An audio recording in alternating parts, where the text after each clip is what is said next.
So as we were kind of prepping for this, there's a lot of great things that we wanted to talk about and ask. Both Laurie-Ann and I both have a lot of questions, but why don't you introduce yourself? Let the world know here who's watching a little bit about your story and kind of how you got here. I'd love for you to explain that in your words. Yeah, that's a lot. I'll start off by saying I have 4 kids, so pretty much everything I do is outside of that, right? So that's the main job. But how did I get where I am? I think like a lot of people, I went to college assuming that's the route you had to go to get a job and be fulfilled. And I did that for both undergrad and business school. But once I got into the working world, which included roles at Adobe and as well as Facebook, I found I just didn't like it whatsoever. And it was a weird feeling because I remember looking around one day and saying, look, I don't ever want my manager's job or that person's job or actually anyone's job here, including my own. And when you work at a tech company, there's this almost like you feel ungrateful for everything that you have and confused. But that's what led me to, in 2015, starting my own business, where I more or less continued what I was doing as a corporate person, meaning digital marketing, and offering that as an individual. But as time went by, I actually switched to doing biz dev for other people, other solopreneurs and entrepreneurs who want to monetize their knowledge primarily.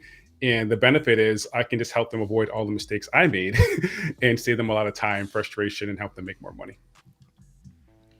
Oh, I love it. I love that. I want to dive into the mistakes already. Yeah, Laurie-Ann, go ahead, man. You can take lead. I'm like always fascinated with, and just to hear you say, like in your corporate job, you looked around and it was just like, that's a lot of self-awareness, but and I'm always so fascinated by people's pathways, but to hear you say like, I want to help people, not make the mistakes that I made. I don't even know what question like to start with, but what's the biggest mistake that you help people with? Let's just start there. Well, there's a few. A lot of people right now are thinking about pursuing a side hustle or becoming a solopreneur. The natural thought is, okay, whatever I'm doing at my 9-to-5 right now, I'm going to do that as an individual.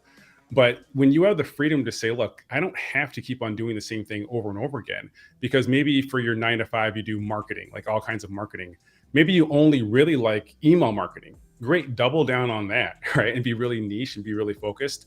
But I think we sometimes feel the urge to replicate what we've done internally before, as opposed to saying, well, let me just think about some other possibilities that I could do, and then from there move forward. The other thing I would say is this: I spent a lot of time working in my business before I worked on my business.